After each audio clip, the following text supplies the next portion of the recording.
गीता में अर्जुन को स्वयं भगवान कह रहे हैं कि उस परमेश्वर की शरण में जा, उसके लिए उन संतों के पास जा जो तत्वदर्शी हो।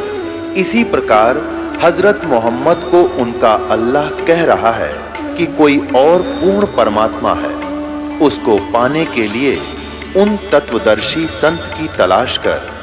वो प्रभु कौन है, ये जानने के लिए कृपया अवश्य सुनिए जगत गुरु तत्वदर्शी संत रामपाल जी महाराज के अमृत वचन। अब क्लियर किया जाएगा ये कंसेप्ट। अब जैसे ये संसार रूपी उल्टा लटका हुआ वृक्ष है, इसकी तीनों परमात्मा, तीनों भगवान, तीनों देवता ये शाखा हैं, तो ये है तो इम्पोर्टेंट पार्ट, इसको काट कर फेंका नहीं जा सकता। इसको इस संसार रूपी वृक्ष से अलग नहीं कर सकते टहनियों को, क्योंकि टहनियों से ही हमें लाभ मिलता है। जैसे हम अभी आपको दिखाते हैं, कल पहले ये कंसेप्ट क्लियर करते हैं। देखिएगा, ये एक संसार रूपी वृक्ष है, इसकी ऊपर को संसार पूर्ण परमात्मा रूपी तो जड़ है और नीचे को तीनों गुण रूपी शाखा है। गीता ज्ञान दाता ने ओनली दो, ऊपर क्या बताया है, ऊपर को जड़ है और नीचे को तीन गुण रूपी शाखा है, बस इतना बताया है। इस संसार रूपी वृक्ष के ऊपर न जड़ है और नीचे को तीन गुण रूपी शाखा, बीच का कोई भी ज्ञान गीता ज्ञान दाता ने नहीं बताया। ये क्या कहता है कि मुझे ज्ञान नहीं। अब यहां आपके और मेरे विचार काल में, अर्थात इस गीता जी के ज्ञान में मैं तुझे कंप्लीट नहीं बता सकता इस ब्रह्मांडों की रचना के, यानी संसार रूपी वृक्ष के बारे में, क्योंकि मुझे इसके आदि और अंत का ज्ञान नहीं। उसके लिए गीत बता रखा है, तत्वदर्शी संत से पूछ, वो बताएगा। अब पहले आप थोड़ा सा गीता जी के तीनों ये पढ़िए, 15वें अध्याय का अब तीसरा, चौथा और पढ़िए। अध्याय नंबर 15 और श्लोक नंबर आपने पहला पढ़ लिया, दूसरा। उस संसार रूपी वृक्ष की तीनों गुण रूप, तीनों गुण, रजगुण ब्रह्मा, सतगुण विष्णु, तमगुण शिव जी, जल से बड़ी हुई, तो इन्हीं का अनुवाद पढ़ते हैं। विषय भोग रूपी कोपलों वाली देव मनुष्य त्रिक आदि योनि रूपी शाखाएं हैं। सीधा सा है विषय प्रवाला शाखाएं, ये तीनों गुण रूपी विषय विकारों की शाखा हैं और नीचे और ऊपर फैली हुई है मनुष्य लोक में। कर्मों के बंधन में बांधने वाले भी ये तीनों गुण रूपी मुख्य कारण हैं। अहमता ममता वासना रूपी जड़ें भी नीचे और ऊपर फैल व्याप्त है। अब तीसरे में क्या कहा है, इस संसार वृक्ष का स्वरूप जैसा कहा है वैसा यहाँ नहीं, विचार काल में नहीं पाया जा सकता। अब गीता ज्ञानदाता कहता है कि जो संसार रूपी वृक्ष के विषय में तुझे बता रहा हूं, ये तेरे मेरे डिस्कशन में, इस गीता वाले ज्ञान में मैं नहीं बता सकूंगा, क्योंकि इसकी आदि और अंत का कोई ज्ञान नहीं है। वो तो तत्वदर्शी संत के लिए ऑप्शन छोड़ दिया इसने, यह नहीं पाया जाता, क्योंकि इसका आदि और अंत तथा न आदि और न अंत है, तथा न इसका अच्छी प्रकार स्थिति है ही है। इसलिए इस सुविरुद्ध मूलम, अति दृढ़ मूल वाले, यानी मूल जो है ये संसार रूपी वृक्ष की जड़ जो है, ये तो अविनाशी स्थान है, अविनाशी परमात्मा है। उस संसार रूपी पीपल के वृक्ष को दृढ़ वैराग रूप शस्त्र द्वारा काटकर, वैराग नहीं, ये तत्व ज्ञान रूपी शस्त्र द्वारा काटकर। अब चौथे में क्या बताया है कि इस तत्वदर्शी संत की खोज कर ले, फिर वो तुझे ज्ञान बताओगा। उस तत्व ज्ञान रूपी शस्त्र द्वारा इस उलझी हुई गुत्थी को काट के उसके बाद वो साधना कर उस परम पद परमेश्वर की खोज करनी चाहिए। उस परमेश्वर के परम पद की खोज करनी चाहिए कि जहां जाने के बाद फिर प्राणी लौटकर संसार में नहीं आते, अर्थात फिर कंप्लीट मोक्ष हो जाएगा, पूर्ण मोक्ष हो जाएगा, फिर जन्म मृत्यु कभी नहीं होगी। अपनी तो बता रहा है कि तेरी मेरी मृत्यु है, जन्म भी होगा मृत्यु भी होगी, कभी समाप्त नहीं हो सकती। यदि तूने जन्म मृत्यु समाप्त करवानी है या दीर्घ रोग कटवाना है तो उस तत्वदर्शी संतों की खोज कर, उसके पश्चात इस उलझी हुई गुत्थी को काट कर उस परम पद परमेश्वर की खोज करनी चाहिए। देखिए चौथा श्लोक 15वें अध्याय का। उसके पश्चात उस परम पद रूप परमेश्वर को भली भांति खोजना चाहिए, जिसमें गए हुए पुरुष फिर लौटकर संसार में नहीं आते, फिर कभी जन्म मृत्यु नहीं होती। जिस परमेश्वर से इस पुरातन संसार रूपी वृक्ष की प्रवृत्ति विस्तार को प्राप्त हुई है। और गीता ज्ञानदाता कहता उसी आदि पुरुष नारायण के मैं शरण हूं। इस प्रकार दृढ़ निश्चय करके उस परमेश्वर का मनन और ध्यान करना चाहिए, निधि ध्यान करना चाहिए। अब पुण्यात्मा परमात्मा क्या कहते हैं कि तीनों देवा दिल में बसे, ये ब्रह्मा विष्णु महेश, और प्रथम इनकी वंदना पर सुन सतगुरु उपदेश। अब ये तो एक उदाहरण आपको दे रहे हैं।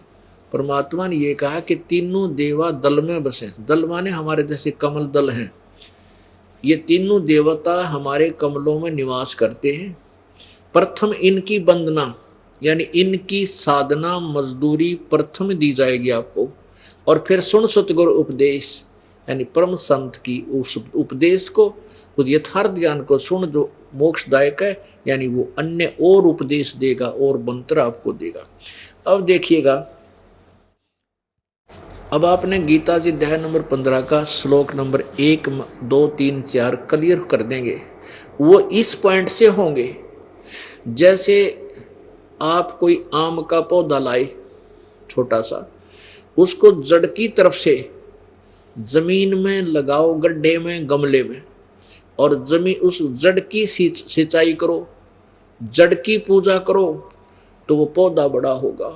वो टहनियां ऊपर ने बहुत लंबी बड़ी हो जाएंगी, और जब ये पौधा बड़ा होकर पेड़ बन जाएगा तो टहनियां के फल लगेंगे। और वो टहनी, वो शाखा जो है वो काट के फेंकी नहीं जा सकती। वो तो मूर्ख होगा जो टहनियां नन्नों का इसको काट दे, हमारे काम की कोई ना, हम तो जड़ की पूजा करेंगे, इसी से लाभ होगा। लाभ तो होगा जड़ से, लेकिन वो लाभ देंगी टहनियां। अब देखो, आप एक आम का पौधा लाए, ये है एक प्रॉपर वे प्लांटेशन का। पौधा यानी पौधा लगाने का ये प्रॉपर यानी सीधा रास्ता, सीधा वो तरीका है, श्रेष्ठ तरीका है। और यदि कोई ऐसा कर रखा हो, ये तो अंडरस्टूड है कि बॉडी बूच होगा, कोई कति नालायक जो इस तरह लाए बैठा है, उसने के कमाए हुए मूर्ख निकम्मा है, क्या कर रहा है, तो कितना कह लें उतना ही थोड़ा। अब हम क्या करते थे कि हमने ये तो पता है कि हमारे को यहाँ लाभ ब्रह्मा विष्णु महेश देते हैं, इतना तो हमको पता है कि अब हमको इतना तो ज्ञान था कि हमें लाभ ब्रह्मा विष्णु महेश देते हैं। इसलिए हमारी बुद्धि तत्व ज्ञान न होने से ब्रह्मा विष्णु महेश की पूजा में लाग गए। पुण्यात्माओं, जैसे हम किसी फैक्ट्री में काम करते हैं और उसकी मजदूरी करते हैं मालिक की, और मजदूरी जो करते हैं तो उसकी हमारी अटेंडेंस वर्क डन का अकाउंट बनकर और कैशियर के पास आ जाता है, और कैशियर हमारे वर्क डन को देता है। अब हमें कैश तो कौन देता? कैशियर देता है। और कैशियर को कैश कौन देता? फैक्ट्री का मालिक देता है। अब हम उस मालिक की पूजा छोड़ दें, उसकी नौकरी करना छोड़ दें, और उस क्लर्क की, उस कैशियर के गुण गाएं, जहाँ बैठे रहें, उससे के पास बैठे रहें, उसके बर्तन साफ करा, उसके कपड़े धोने लग जाए, वो क्या देगा अपने को? उससे का पेट ना पड़ रहा है, आपको कितना देगा? महीने में 100 रुपये दे देगा, 50 दे देगा, मुश्किल तो 200 दे देगा। और वहां ले रहे थे आप 10,000 रुपये फैक्ट्री वाले मालिक से। आप हमारी बुद्धि यहाँ रुक गई आके कि हमारे को कर्म का फल ब्रह्मा विष्णु महेश देते हैं, लेकिन हमने उन भगवान की नौकरी छोड़ दी, उस परमेश्वर की पूजा छोड़ दी, जो हमारे किए हुए कर्म को इनके पास ब्रह्मा विष्णु महेश के पास भेज देता था कि इनको दे दे दो। अब हमने उस मालिक की पूजा छोड़कर ब्रह्मा विष्णु महेश की शुरू कर दी। ये हमें कितना दे सकते हैं? हैंड टू माउथ हम बने रहेंगे इनकी पूजा तय। अब यहां देखो, अब परमात्मा क्या कहा करते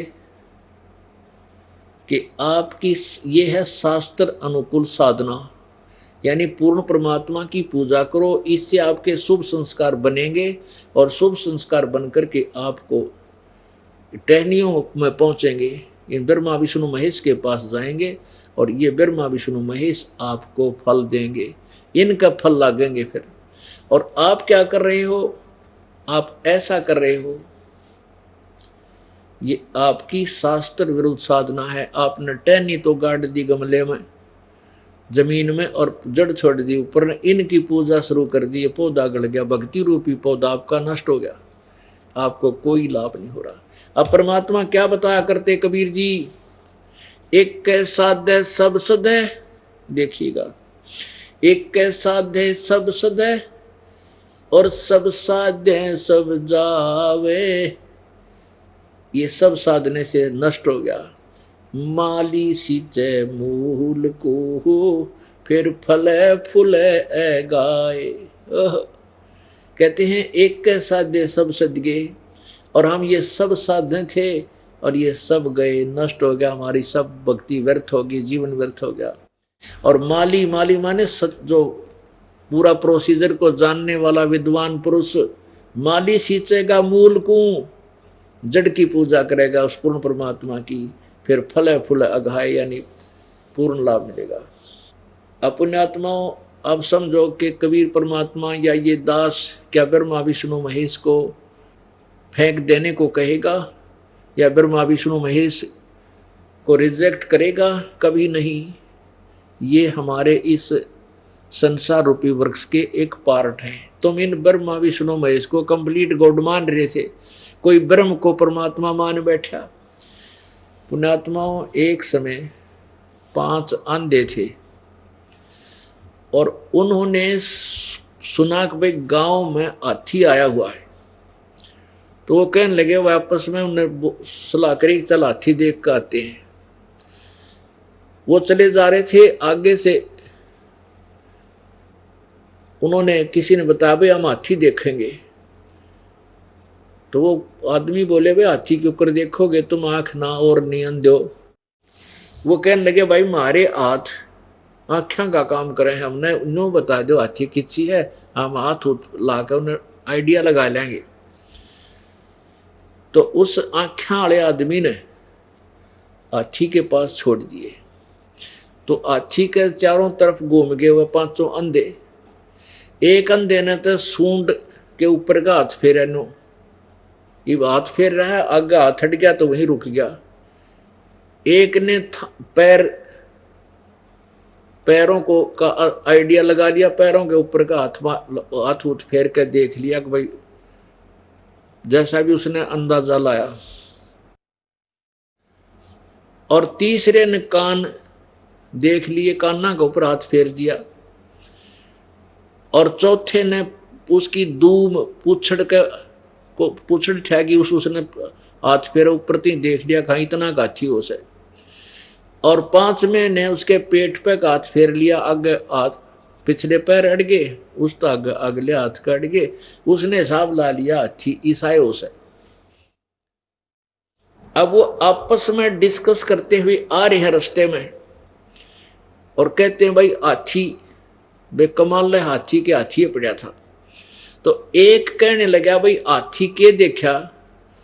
जिसने सूंड देखी थी, सूंड का आइडिया लगाया था उसका, वो कहे भाई हाथी बताऊं किसा हो से? बता, हाथी हो से पाइप के साथ, क्योंकि उसने सूंड का देख रखा था, आगे हाथ गए नहीं, उसने सोच लिया इतना ही हाथी से। और जिसने पैर देखे थे वो कहने लगे, हाथी तू गलत बता रहा है, मैं बताता हूँ हाथी कैसा था। कैसा था? हाथी से भाई थांब कैसा, ये पिलर होते हैं ना, पिलर गोल गोल पिलर होया करते पहले अपने गांवों में, उसने थांब बोलिया करें। तीसरा जिसने वो कान देख रखे थे वो कहने लगा, भाई तुम गलत कह रहे हो, मैं बताऊं हाथी किसा? हाथी हो छाज कैसा। उसने वो कान देख रखे, इतने बड़े, उनका एस्टिमेट ला रहा था हाथा तक, हाथी होश है भाई छाछ जैसा। अब चौथा बोला तुम भाई गलत कह रहे हो, हाथी होश है पटे कैसा। उसने वो धूम देख रखी थी, वो इतना पूछड़ सा, उसने नु हिसाब सा ला के देख लिया, हाथी तो भाई पटे कैसा होता है, पटे जैसा। पांचवा बोला नहीं भाई तुम गलत कह रहे हो, हाथी होश है बिटोड़े कैसा। उसने पेट पे हाथ फेर रखा था।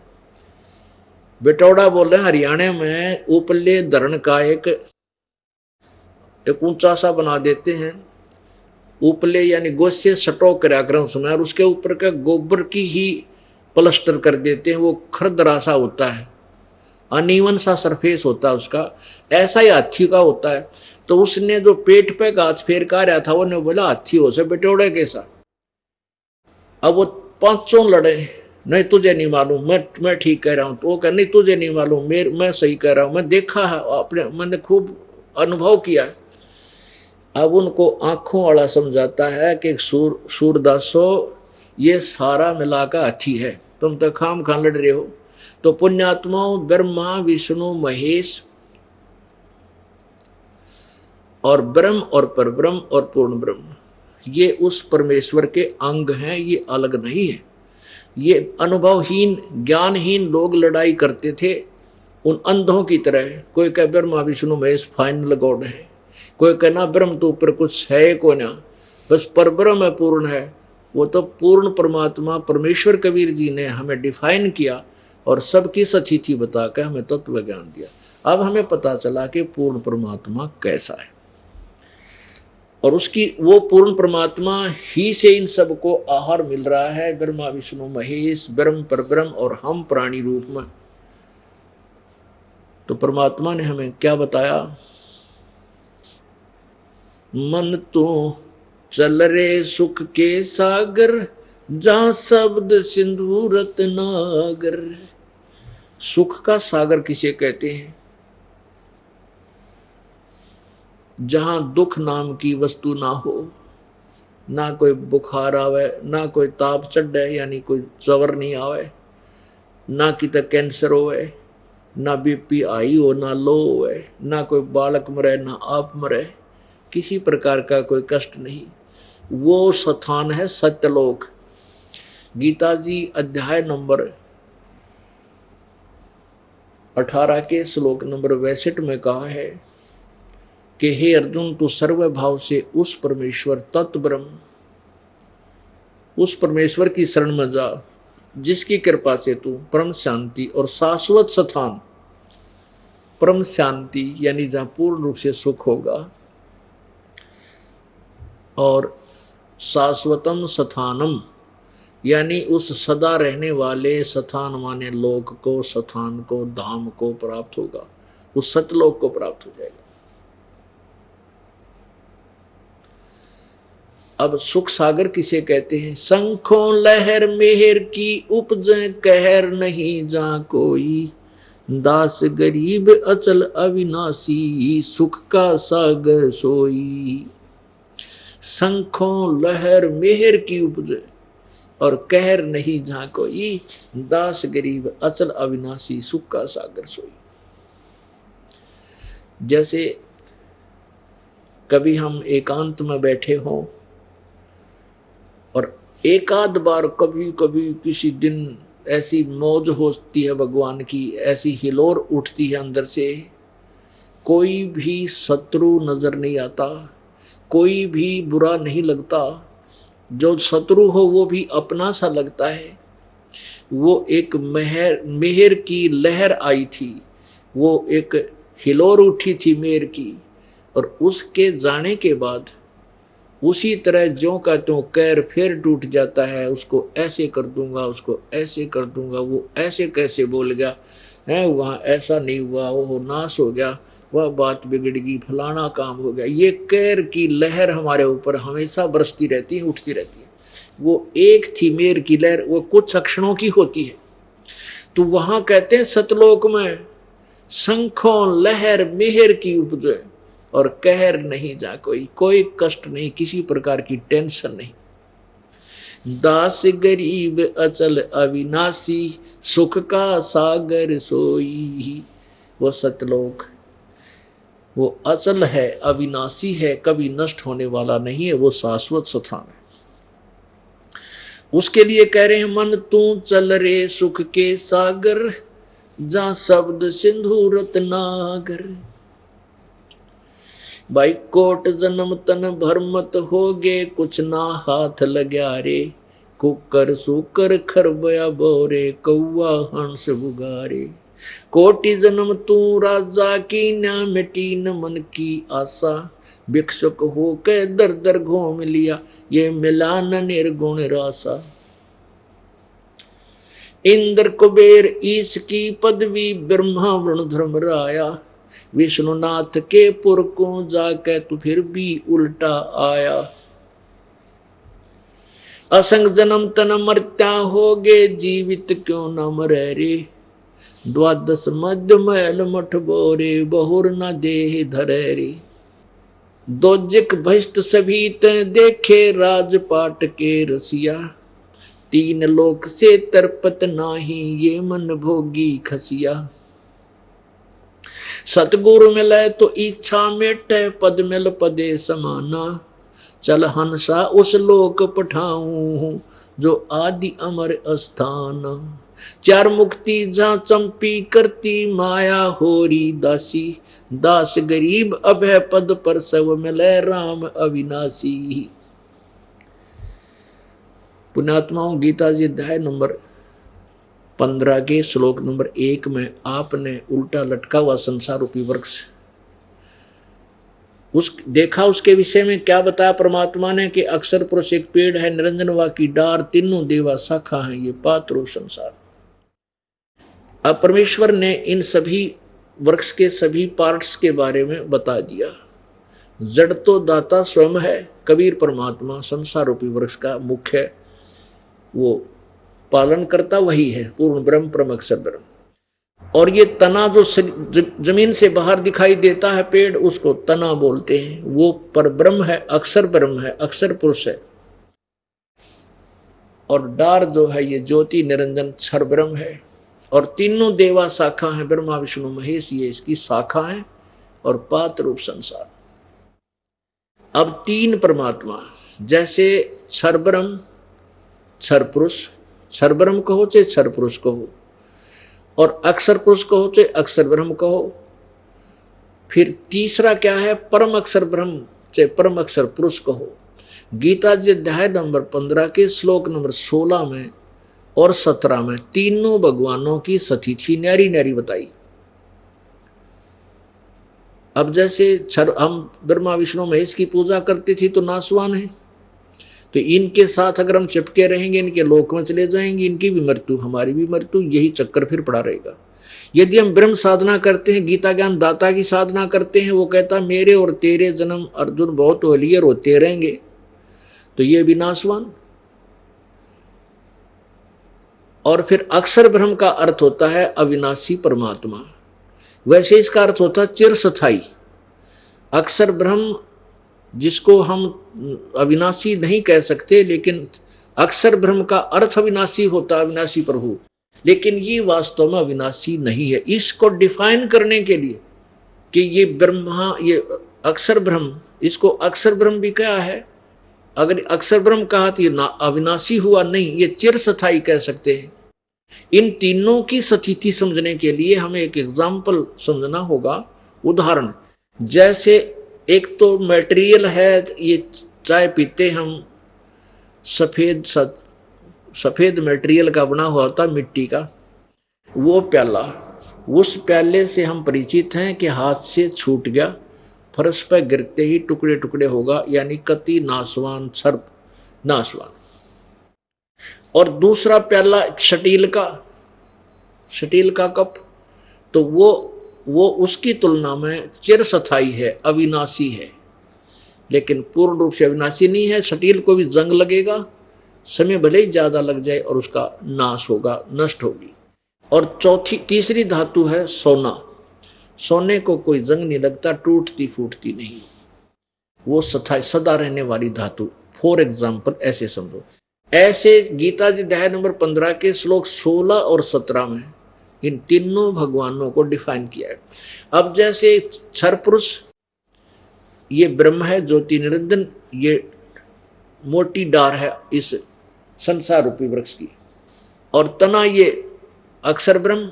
अक्षर ब्रह्म का अर्थ होता है विनाशी परमात्मा, लेकिन अविनाशी नहीं, ये चिर स्थायी है, इसका नाश हो। इसलिए गीता जी अध्याय नंबर 15 के श्लोक नंबर 17 में कहा है कि उत्तम पुरुष तु अन्य परमात्मा इति उदाहरते, ये लोक त्रयम् आविश्य विभर्ति अवैश्वर। अब ऊपर दोनों भगवानों की क्षर पुरुष की और अक्षर पुरुष की 16वें श्लोक में 15वें अध्याय के 16वें श्लोक में सतिथि बता के फिर 17वें श्लोक में क्लियर कर दिया कि वास्तव में अविनाशी इन दोनों से न्यारा है। तो इस अक्षर पुरुष को हम अविनाशी नहीं कहेंगे, इस सेंटेंस में इसको चिरस्थायी कहेंगे। अब देखिएगा श्रीमद् भगवद गीता अध्याय नंबर 15 का और श्लोक नंबर 16 और 17, ये देखो 15 में, यहाँ 16 श्लोक है। इसमें दो भगवान, दो पुरुष, पुरुष माने परमात्मा समझो, प्रभु। द्वौ इमौ पुरुषौ लोके, द्वौ माने दो, इमौ माने इस पृथ्वी वाले लोक में, ब्रह्म और परब्रह्म के लोक में, अक्षर पुरुष के लोक में। लोके माने लोक में दो प्रकार के भगवान हैं, दो पुरुष हैं, एक क्षर पुरुष, एक अक्षर पुरुष। इस पुरुषों को हम यहां लगाएंगे, एक क्षर पुरुष, एक अक्षर पुरुष। और इसी प्रकार क्षर सर्वाणी भूतानि कटुस्थ अक्षर उच्यते। यहां देखो कुटुस्थ माने जीवात्मा, इनका अनुवाद देखिएगा। इस संसार में नासवान, क्षर माने नासवान, अक्षर माने अविनाशी भी दो प्रकार के पुरुष हैं, दो प्रकार के परमात्मा प्रभु हैं। पुरुष माने प्रभु हैं। अब हम यहां मान लें अक्षर पुरुष और क्षर पुरुष और अक्षर पुरुष, क्षर पुरुष और अक्षर पुरुष, यानी क्षर नाशवान, अक्षर अविनाशी। ये क्षर पुरुष नाशवान परमात्मा, अक्षर पुरुष अविनाशी परमात्मा दो प्रकार के हैं। इनका अनुवाद समझिए इस प्रकार, नाशवान और अविनाशी भी दो प्रकार के भगवान हैं। और इनके लोक में सभी प्राणियों के शरीर तो नाशवान है, जीव आत्मा नाते सबकी अविनाशी है ही। तो इससे सिद्ध है कि ये दोनों भी नाशवान ही हैं और इनकी आत्मा अविनाशी है। अब इसलिए 17वें में कहा है उत्तम पुरुष तु अन्य, इन दोनों से, दोनों भगवानों से कोई और परमात्मा है जो कभी नहीं मरता, अवय ईश्वर वास्तव में अविनाशी, अवय माने अविनाशी। उत्तम पुरुष तु अन्य परमात्मा इति उदाहरते, यह लोक त्रयम् आविश्य विभर्ति अवैश्वर। उत्तम पुरुष तो अन्य ही है, उत्तम भगवान परमात्मा तो और ही है जो तीनों लोकों में प्रवेश करके, वो जड़ रूपी परमात्मा है जो सबका धारण पोषण करता है, सबका धारण पोषण करता है। अविनाशी परमात्मा परमेश्वर इस प्रकार कहा गया। अब पुण्यात्माओं ये कंसेप्ट क्लियर हो गया कि हमने अविनाशी परमात्मा की साधना करने से ही पूर्ण मोक्ष प्राप्त होगा। और वो कौन है? उसकी परमात्मा, उस परमात्मा की विधि क्या है उस मोक्ष पाने की? वो गीता जी अध्याय नंबर 17 के श्लोक नंबर 23 में स्पष्ट किया है। ओम तत्सदिति निर्देश ब्रह्मणे, इस सच्चिदानंद घन परमात्मा की प्राप्ति के लिए इसकी साधना का 3 नाम के मंत्र का निर्देश है। यो अविनाशी परमात्मा पाना है। यहां बताया है कि सतगुर मिले तो इच्छा मिटे, पद मिल पदे समाना, चल हंसा उस लोक पठाऊं जो आदि अमर स्थान। 18वें अध्याय के 62वें श्लोक में कहा कि अर्जुन तू सर्वभाव से उस परमेश्वर की शरण में जाओ, उसकी कृपा से तू शाश्वत स्थान यानी अजर अमर स्थान को प्राप्त होगा। यही ज्ञान परमात्मा अपनी सिंपल लैंग्वेज में कभी अपनी वाणी में, सच्चिदानंद घन की वाणी में दे रहे हैं। कबीर परमेश्वर ने अपना यथार्थ ज्ञान गरीबदास जी के अंतःकरण में अर्थात कंप्यूटर में फीड कर दिया। तब गरीबदास साहिब ने उस परमेश्वर की महिमा गाई है। क्या बता रहे हैं? सतगुर मिले तो इच्छा मिटे, पद मिल पदे समाना, चल हंसा उस लोक पठाऊं जो आदि अमर अस्थान। चार मुक्ति जा चंपी करती माया होरी दासी। जिस सुख को तुम यहाँ इन ब्रह्म तक की साधना करके और चार मुक्ति प्राप्त करते हो और ये फिर भी नासवान है, तुम्हारी मुक्तियां भी समाप्त हैं। कहते वहां सतलोक में जाने के बाद ये चार मुक्तियों का सुख तुम्हारे अंदर, तुम्हारे पास सतलोक में सदा तुम्हारे चरणों में पड़ा रहेगा, कभी नष्ट नहीं होगा। चार मुक्ति जा चंपी करती माया होरी दासी। दास गरीब अभय पद पर से वो मिले राम अविनाशी। वो परम अक्षर ब्रह्म। गीता जी अध्याय नंबर 15 के श्लोक 17 में कहा ना, उत्तम पुरुष तो और ही है, उत्तम पुरुष है तो अन्य है। और जिसको भगवान का, जो भगवान कहलाता है और वही तीनों लोकों में प्रवेश करके सबका धारण पोषण करता है, वो अव्यय ईश्वर है, वो अविनाशी परमात्मा है। तो यहाँ वही वाणी बता रहे हैं कि चार मुक्ति जहाँ चंपी करती माया होरी दासी, और दास गरीब अभय पद पर से वो मिले राम अविनाशी। वो अविनाशी परमात्मा की प्राप्ति होगी जो हमारे बताए अनुसार साधना करता है। बोलो सतगुरुदेव। और बात तेरे काम न आवे, संतों शरण लाग रे। के सोवे गफलत में बंदे, जाग जाग नर जाग रे। जाग जाग नर जाग रे। और बात तेरे काम न आवे, संतों शरण लाग रे। के सोवे गफलत में बंदे, जाग जाग नर जाग रे। जाग जाग नर जाग रे। यो तन सराय में जीव मुसाफिर, करता रहे दिमाग रे। तन सराय में जीव मुसाफिर, करता रहे दिमाग रे। रात बसेरा कर ले डेरा, चले सवेरा त्याग रे। चले सवेरा त्याग रे। और बात तेरे काम न आवे, संतों शरण लाग रे। के सोवे गफलत में बंदे, जाग जाग नर जाग रे। जाग जाग नर जाग रे। उमदा चोला बण्या अनमोला, ये लगे दाग पे दाग रे। उमदा चोला बण्या अनमोला, लगे दाग पे दाग रे। दो दिन की गुजरान जगत में, क्यों जले बिरानी आग रे। क्यों जले बिरानी आग रे। और बात तेरे काम न आवे, संतों शरण लाग रे। के सोवे गफलत में बंदे, जाग जाग नर जाग रे। जाग जाग नर जाग रे।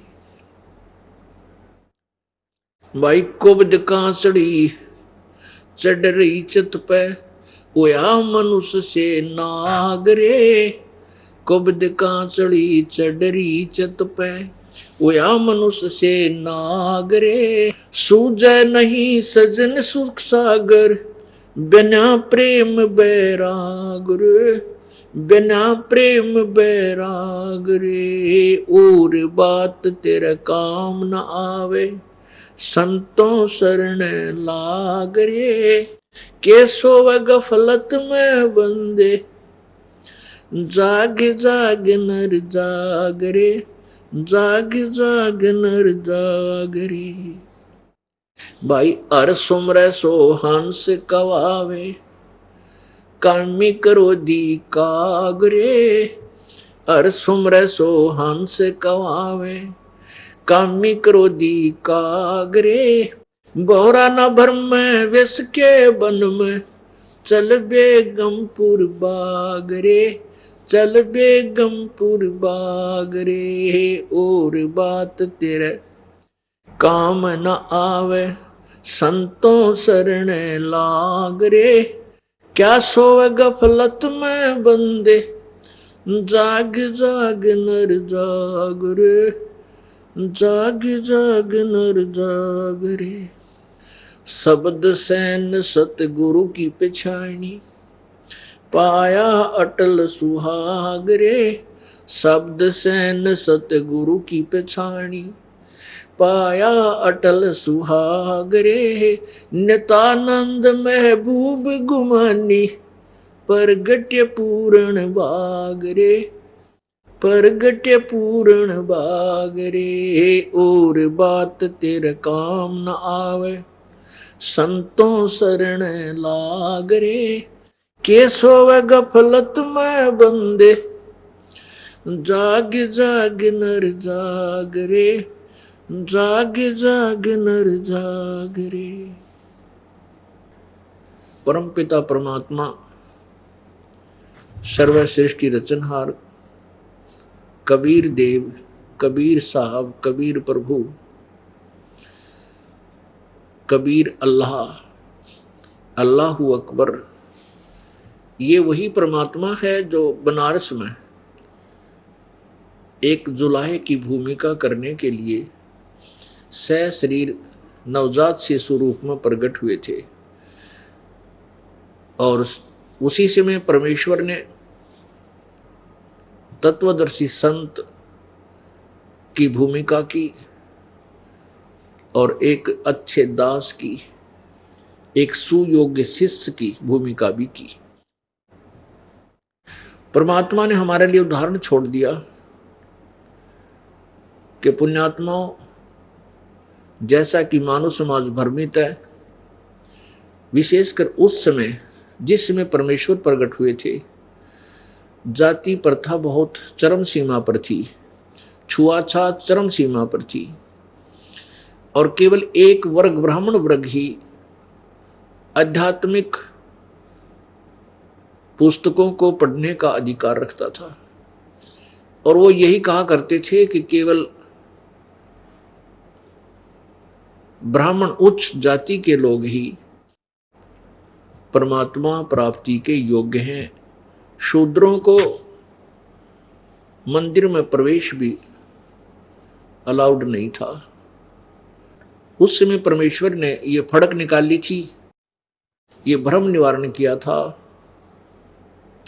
परमात्मा प्राप्ति संस्कार अनुसार हमारा कहीं भी जन्म हो जा, मानव शरीर हो, संत पूरा हो, श्रद्धा शेष की श्रद्धा पूरी हो, मोक्ष दूर नहीं, पूर्ण परमात्मा प्राप्ति हो जाती है। जैसा कि अभी आपको परमात्मा ने बताया, राम रटत दारिद्र भलो, दारिद्र कहते हैं बिल्कुल निर्धन, और इतना निर्धन हो कि उसके मकान की छत भी कहीं से डैमेज्ड हो, झोंपड़ी डाल रखी हो, उसके ऊपर एक छान डालते हैं घास फूस की, और वो भी टूट फूट रही हो,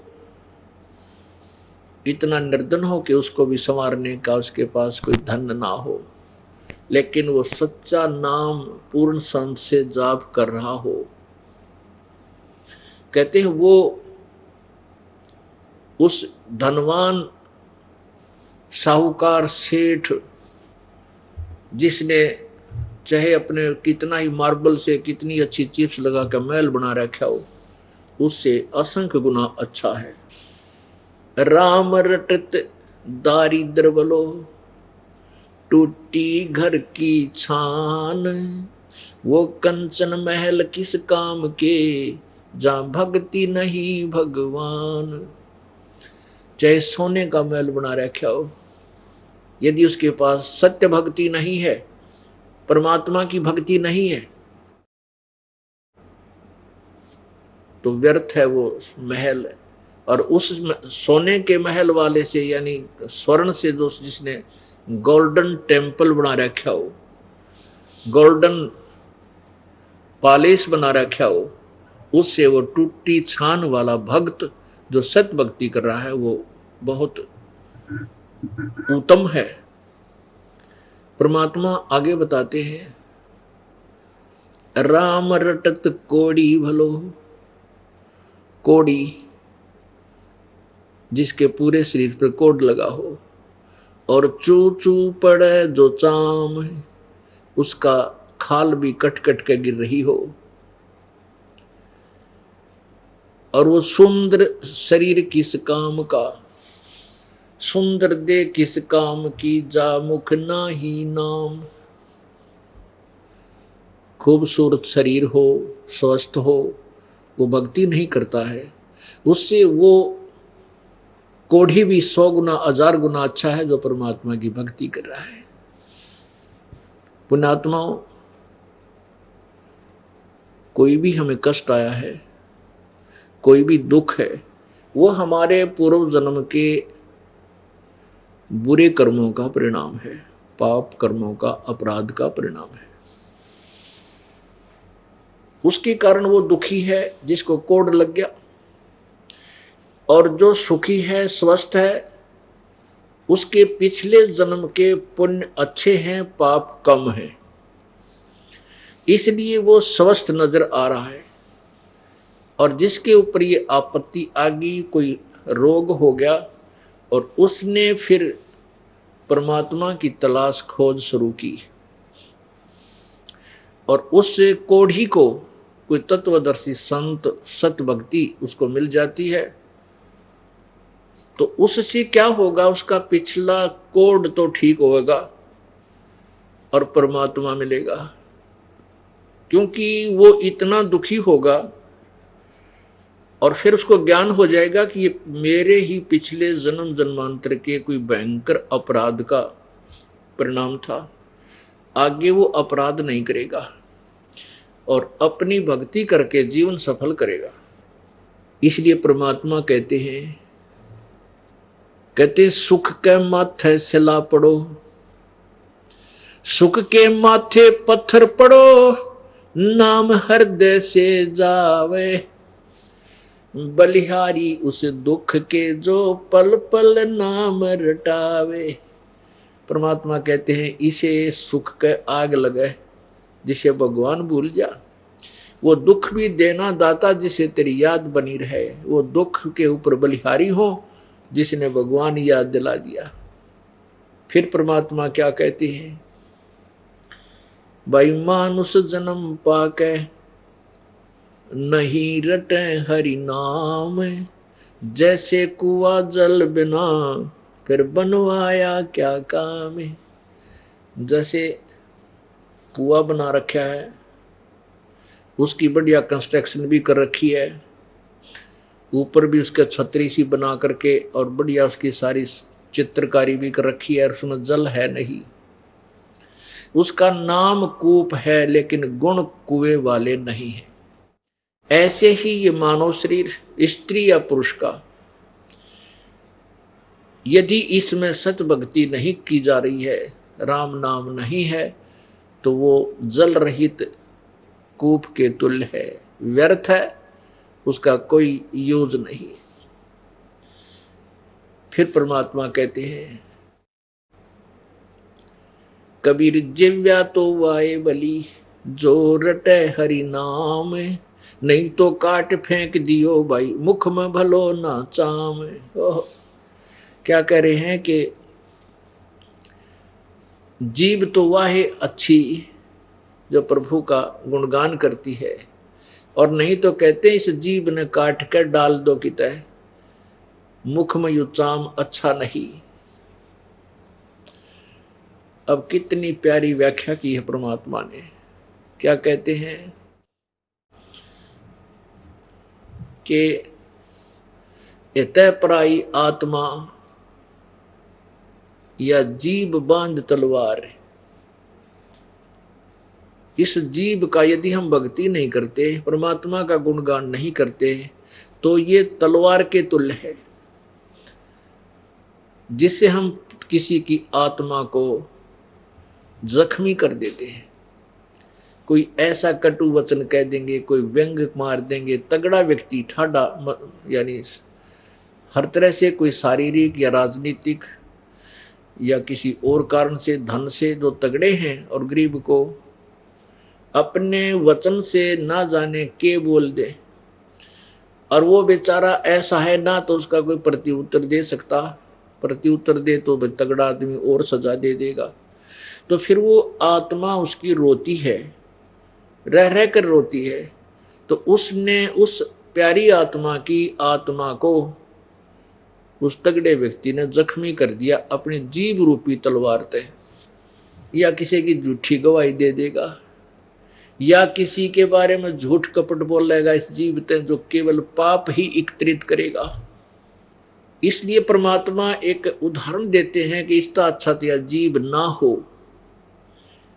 ताकि पाप तो ना हो, या तो इसका सदुपयोग है भगवान की भक्ति ही करो, और नहीं तो इस जीव का कोई यूज नहीं। कबीर जिह्वा तो वाहे बली, जो रटे हरि नाम, नहीं तो काट के फेंक दियो यो मुख में भलो ना चाम।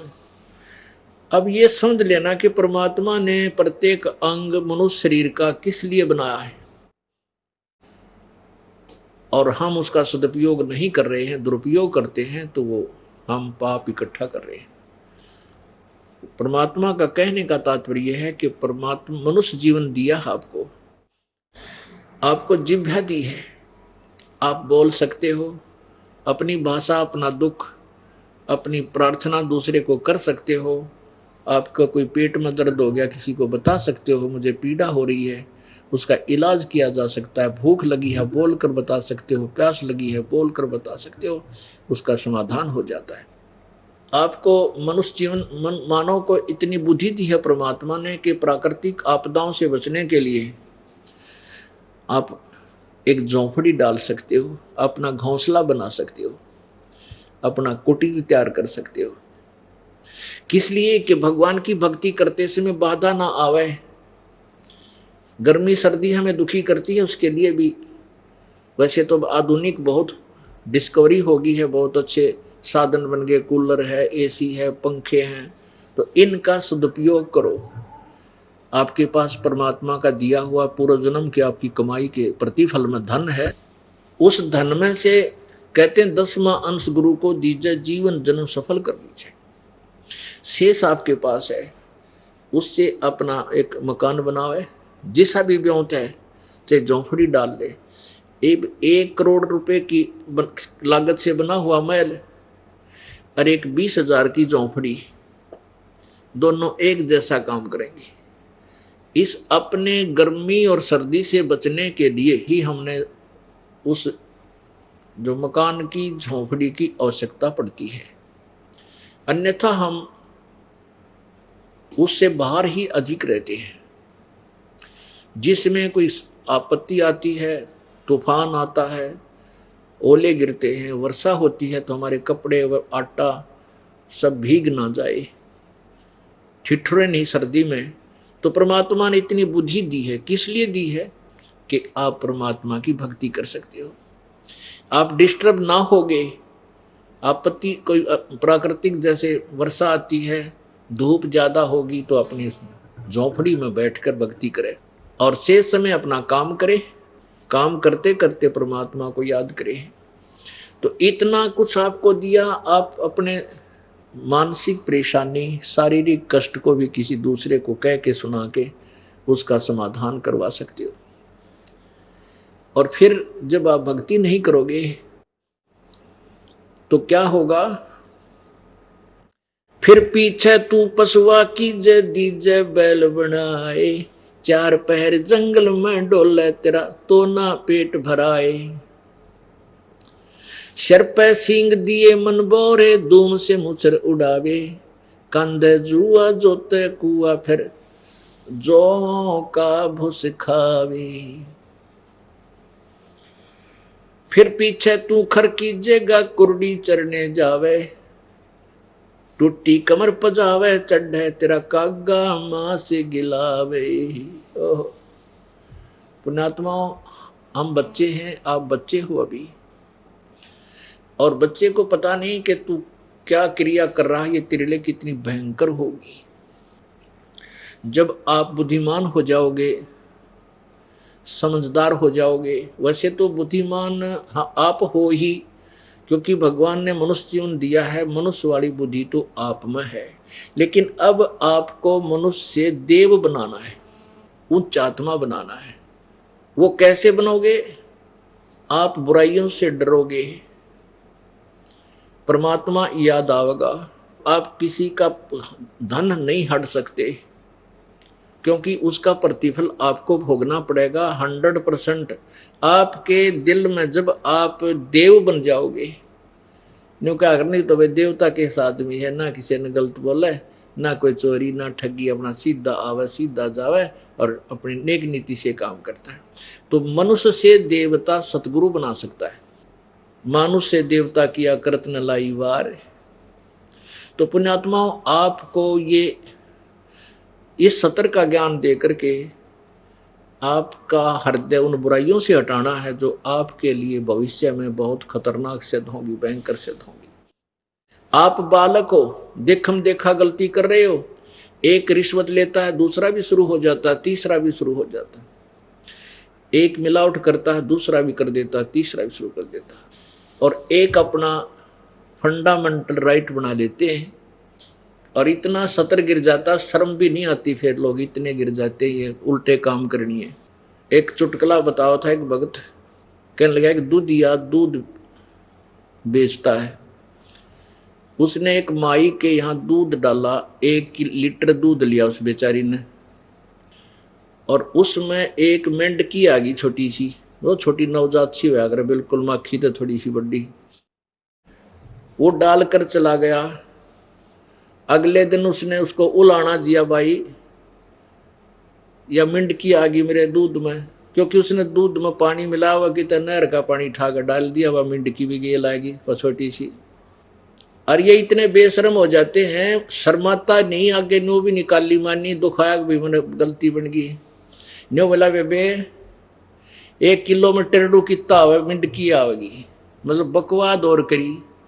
अब बड़ा मिंडक क्यों करावे, 2-4 किलो ले तो बड़ा मिंडक भी आ जाओ तेरे दूध में। यानी अपनी इतनी नीचता ढीठता पर आ जाता है इंसान कि बुराइयों से डरता नहीं। फिर वो क्या बताता है, 6 महीने के बाद उसका एक्सीडेंट हो गया, टांग गई एक है, अब कहाँ गया वो, कितना पैसा लग गया, उठ के बैठा जाता नहीं, आ गया वहीं पर लाखों रुपये लग गए। पुण्यात्मा, परमात्मा का जो बैलेंस है, तराजू है, एररलेस है, उसमें उसके पास एक जरा सा भी आगे नहीं बढ़ सकते, वहीं से काट देगा और वहीं रखेगा जितना तेरा 70 पूर्व जन्म का है। तो हमने फिर ये डर लगने लगेगा कि ये जुल्म जो हम कर रहे हैं इसका भोग भोगना होगा। अब यहाँ आते हैं, एक परिवार के 3-3 सदस्य है, होए किसी का तो कैंसर हो रही है, कोई बांगा मुंह हो रहा है, किसी चलना नहीं जानता, नहीं कि इसको पीलिया हो गया, डबल पीलिया हो गया, काला पीलिया हो गया। ये क्यों हो गए? ये खोटे कर्म कर रखे युगों युगों के। और फिर जहां हम भक्ति करने के लिए गए उन संतों के पास, वो नाम नहीं जिससे पाप कटे, दूने पापी बना दिए उन्होंने।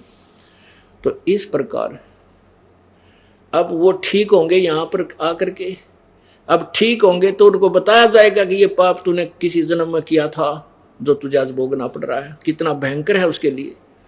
आंसू नहीं सूख रहे पूरे परिवार के। तो फिर वो जिंदगी में किसी का पाप नहीं कर सकता, बुराई नहीं कर सकता, उसको तुरंत याद है कि वो फिर कैर टूट जाएगा, इतना डर के चलेगा। इससे फिर वो मनुष्य से देवता बन जाएगा। तो ये जो ज्ञान आपको दिया जा रहा है ये 100% सत्य है। लेकिन आप बालक हो, अबोध थे, ज्ञान ये मिला नहीं। हमारे समाज में बस माया जोड़न की ही एक पट्टी पढ़ाई जाती है, ये इंजेक्शन लाए जाते हैं, चाहे रिश्तेदारी में जाले, चाहे घर वाले या कोई मित्र प्यारे। नो कहेंगे छोरा के काम करें, वो नो कहेगा नौकरी लगा हुआ है, अच्छा ऊपरली कमाई कितनी करता है पता, ऊपरली पहले वो जतन खा पाचे में। तो हमने सिर्फ इतनी रट ला रखी है। फिर नो कहे वो उसके लड़के ने ना 2 कोठी बना दी, ईब नौकरी लग गया था। भाई कसूती कमाई कर रहा हो तो हम जो सुनेगा बच्चा घर का सदस्य उसका भी इंजेक्शन लग गया, वो भी नहीं सोचा बस कमाई करूंगा और 2 कोठी बनाऊंगा, भाई हुकंड करूंगा, फिर चाहे कितने पाप करे। तो इस तरह ये समाज बिगड़ गया अपना। इस समाज को भी सेट करना, हमने रीसेट करना। इस तत्व ज्ञान से आप इतने योग्य हो जाओगे, समझने लग जाओगे, परमात्मा के विधान से परिचित हो जाओगे, आप गलती नहीं कर सकते। तो पुण्यात्माओं, इसलिए आपको याद दिलाया जाता है, जिव्या तो वाए बली जो रटे हरि नाम, नहीं तो काट फेंक दियो ये मुख में भलो ना चाम। भक्ति ना करने से फिर क्या होगा? फिर पीछे तू पशुआ की जय दीजे बैल बनाए, 4 पहर जंगल में डोले तेरा तो ना पेट भरे। अब मनुष्य जीवन में हमें सुबह उठते ही सैर सपट्टा करके आओगे, आते ही चाय दूध जो भी आपने नाश्ता करना है तैयार मिलेगी, उसको खा के फिर अपना दोपहर का आहार आपको तैयार मिलेगा, फिर शाम का आहार आपको तैयार मिलेगा। बीच में कहीं आप गए हो अपने कार्यवश, आप कहीं रास्ते में जा रहे हो या काम किसी ड्यूटी पे, नौकरी पे या अपना कोई मजदूरी पे, दुकान पे, इच्छा हुई जल पी लिया, इच्छा हुई चाय बनवा ली, गेल समोसे खाए और कितने लाडू बर्फी का भी सूत बैठ जाए वो भी हम खा सकते हैं। कहने का भाव ये है कि हम अब अपनी जुबान से बोलकर सब वस्तु डिमांड कर सकते हैं, और अपना पेट में दर्द है, सिर में दर्द है, कोई भी रोग है या कोई मानसिक परेशानी है, हम किसी को कह के अपनी दूर कर सकते हैं। भक्ति ना करने से हम पशु बनेंगे। कहते हैं फिर पीछे तू पशुआ की जय दीजे बैल बना। अब आप मनुष्य जीवन में हो, सब सुविधाएं उपलब्ध हैं जो मनुष्य जीवन की होती हैं, ठीक है, किसी को ज्यादा है तो किसी को कम है, लेकिन 2 रोटी सबको प्राप्त है। बीमारी हो जाती है, औषधि सभी के पास उपलब्ध हो सकती है। कहने का भाव यह है कि हम अब ये सोचते भी कोई ना कोई न्यू कहना भक्ति ना करेगा तो गधा बनेगा, तन्यो कहे इसी बात क्या करें, तन्यो क्यों कर कह गधा बनूंगा, लड़न में तैयार हो जाए, बल्कि बिना ज्ञान का आदमी। और जब बुद्धिमान होगा कलेजा धड़कन लग जाएगा, गधा बनूंगा भक्ति ना करने से, तो उसका कलेजा धक धक करेगा, फिर वो डरेगा भगवान से, फिर तो भाई भक्ति तो करनी चाहिए, अनाड़ी उल्टा पड़ेगा।